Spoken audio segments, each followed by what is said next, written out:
Good morning, everybody. We're here in the community room of the Boyle County Library, and we're going to have a little discussion and show you how to do some drywall. Everybody has drywall pretty much in their homes, and the library, we have a lot of dings and dents that we have to repair, and this will give you an idea how we go about doing it. To do the job, you're going to need several things. Some basics is as far as spackling. Spackling comes in a lot of different sizes and shapes. This is the more expensive one. It has a pink color to it, and when you apply it, it turns white so you know when it's dry. This is about $6.50. This is a normal one from Ace, just basic spackling, about $3.50. And when applied, it's just a gray color and it turns white. I typically use a lot of it, so I buy a larger one. This is a smaller one that I got right now. This is basically a joint compound. You can buy a big tub of it for like $10, and you figure these $6.50 or whatever. So if you're going to do a big job, you want to buy a big one, and it'll keep for 2 or 3 weeks without starting to get hard. Other thing you're going to need is, this is the best stuff for home jobs. It's a self-adhesive wall repair patch. And basically it is a mesh, which they used to have that you would use. And the mesh on here has an adhesive to it, so you can actually just stick it right on. So if you peel off the back, it's sticky, and you just stick it right where you want it, and it just stays there and makes it so nice. The old stuff used to have to do is put some spackling down, push it into it, and then work it out. Now it just stays in place, because if the edges peel up, it causes you problems in your sanding and whatever. The next thing you're going to need is a putty knife. And small jobs just need all basically is a flexible piece of steel with a flat blade. And the key is the flat, smooth blade. And then larger one, a 4-inch one, same deal, just a little bit bigger. And then here's the one I typically use for the larger ones is a big one. Now, a lot of you may not have special tools at home, so anything flat. Here's a pancake flipper. It's basically the same as we had of all these. It's just got a different handle. So this, if you don't have anything, you want to try to do a few holes, this will work just as good, or something flat with a flat edge. The key is the flat edge. And then the only other thing that you'll really need is at the end. You can see a noticeable difference if you put patch your hole and then sand it, get it nice and smooth, and then you don't spray it with Kills or some kind of primer. It will show through and be a real dull patch, and you'll be able to see everywhere you've been. And if you put that on, you'll never see the difference on your whole wall. So basically, some of the things that we run into here at the library, somebody bangs a chair handle into it, got screws in the walls. We hang a lot of pictures constantly in our Mayhem gallery. We got anchors for hanging stuff up. And every once in a while we get a big hole where we knock it through. But basically what we're wanting to do is, I made a little picture here, and a lot of people when they put spackling on, here's your board and here's your hole, they'll try to put a whole lot on at one time. Well, you don't want to get that, because what you want to do is try to have it as smooth as possible so you don't see ripples and runs in your drywall. So what you want to do is put it on so it tapers out and tapers in and out, so it's barely noticeable. That's what you want to see. So for our first one, let's look at here. Say somebody hit that with the back of the door handle hit that one, that's what it would look like. I'm going to do that one with the pink, just to show you what it looks like. And there's what it looks like when you actually look at it. It's pink. And we'll get a little bit on our putty knife here and actually just apply it to the hole. Basically, you just want to get it on. Get over here, maybe do work better. But you want to go one way and then the other way. And try to get a nice coat on. A first coat. Typically, all this spackling, they'll claim it's non-shrinkable. It doesn't shrink, but it all shrinks. So basically, you probably need a second coat anyway. So put a nice first coat on to get it on there, and then we'll come back and put a second coat on here in a minute. Then we got the issue with big screw holes in the wall. I'll take the screw out. And those that you have the paper sticking up, it causes you a little bit of a problem. So I always just take something and I'll tap that down into there. Because if the paper sticks up, it'll stick up into your plaster when you sand it, and it'll leave little marks in the plaster, rough spots. So basically that one there with a small hole, you can almost do that with your finger. Just put it in there and push some down in there.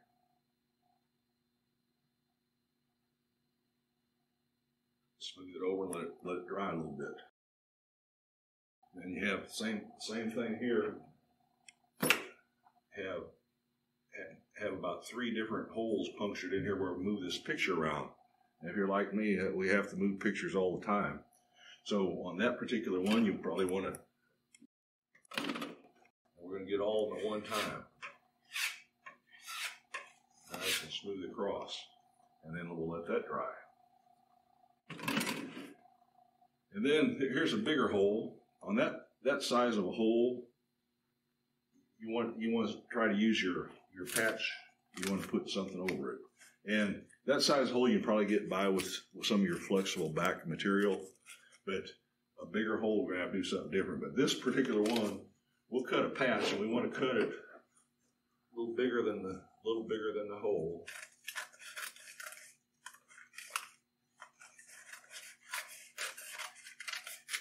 Doesn't have to be fancy or anything. Just cut it, and then it'll stick right over there. Right on top of it. Push it down. And it sticks right in place. And this is going to give it the strength as you push your plaster through it to hold it and keep it rigid. So we're going to use some of this other compound on that. And clean this off. So we're going to get some on there. Kind of rub it in. And to go through that mesh. And you see how the mesh stays down in place, which makes it real easy to work.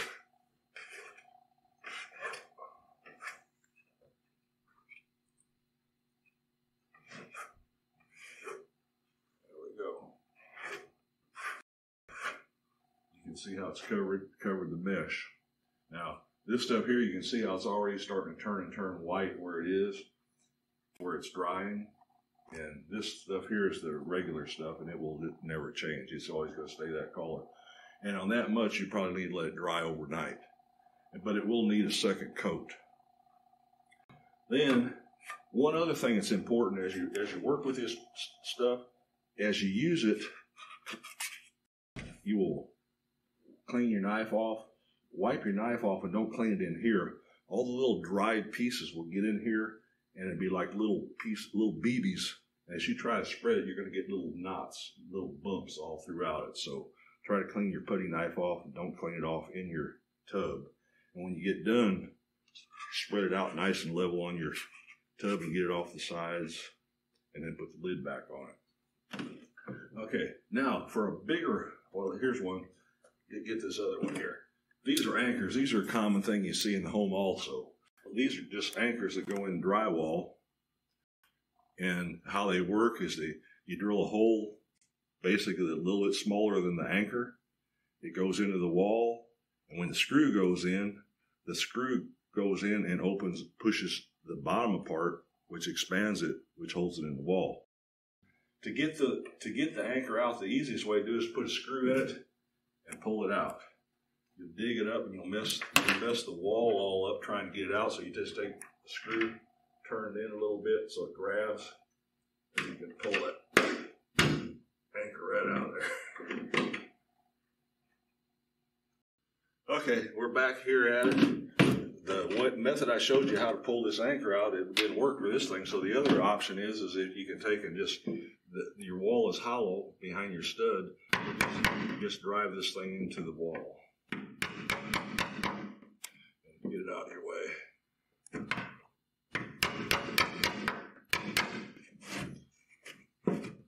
Okay, that's out of our way good enough. Now dent it in just a little bit so it's got something to, a little divot there to fill in with the putty. And we're back to the same thing again. We're going to put some more into it. And we can do that exactly the same way as we did the other one. We'll take some of the fancy pink stuff, and we're going to fill the hole.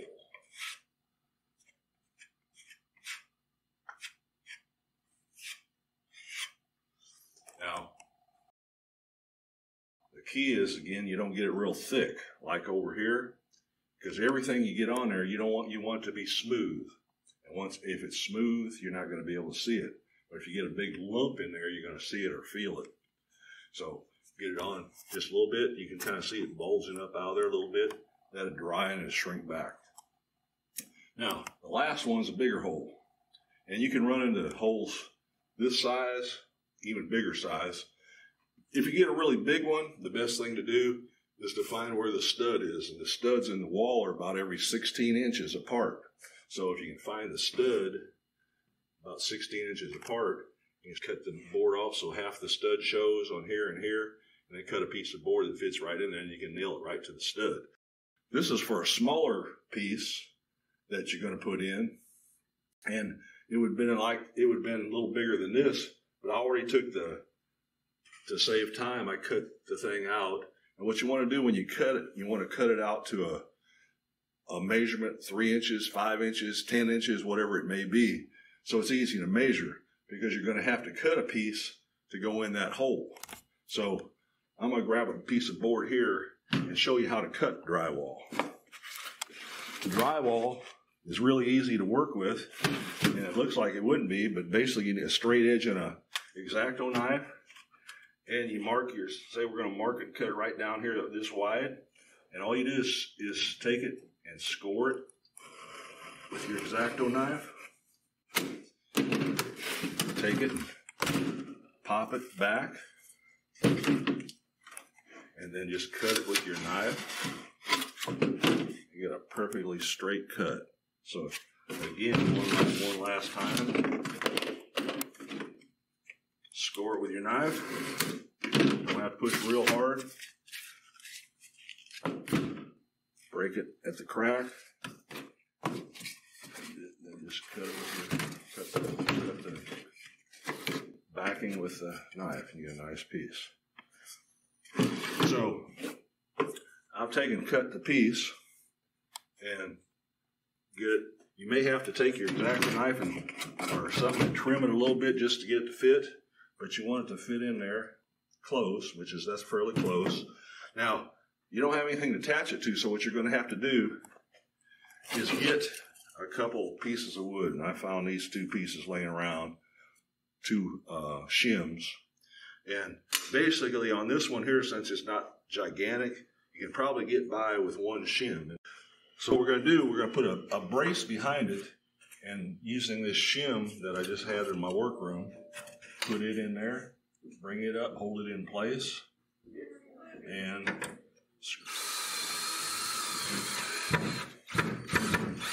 screw it in. And you can see it screws it nice and tight in the drywall, which will be like dealing with a little hole up here where the anchor was. Then we're going to put another screw in for support at the bottom.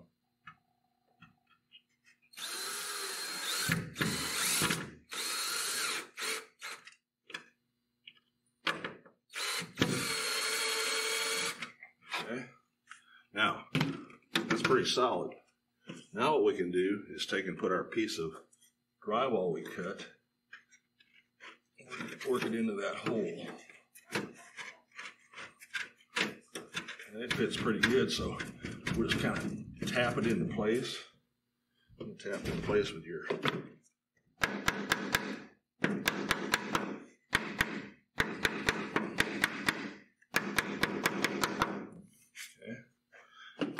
and then again, we can go over it, and what we'll do, we'll cut some strips out of our adhesive back repair patch and put along the seams.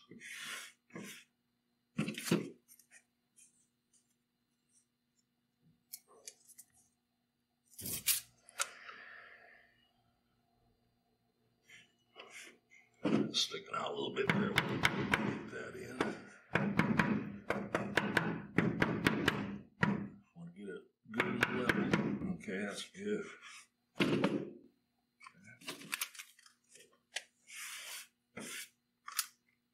And this will give it strength.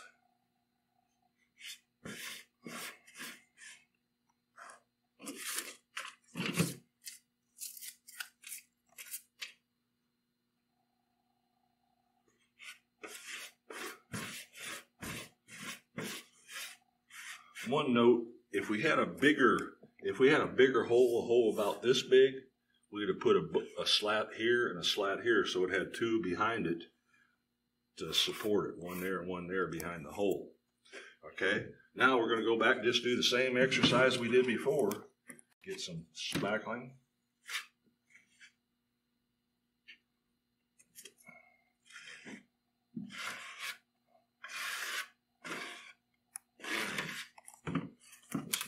Oh,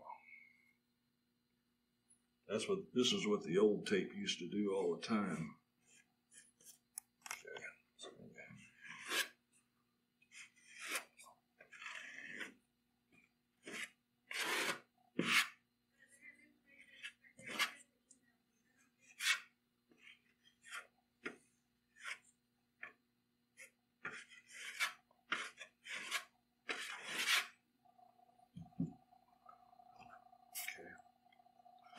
There would be good to get a nice smooth thing is to use the large one.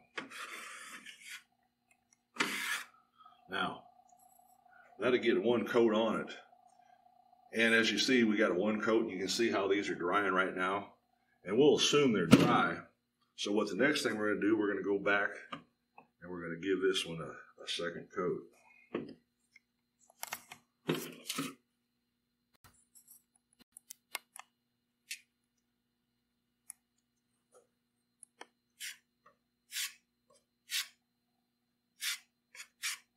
Need the bigger knife.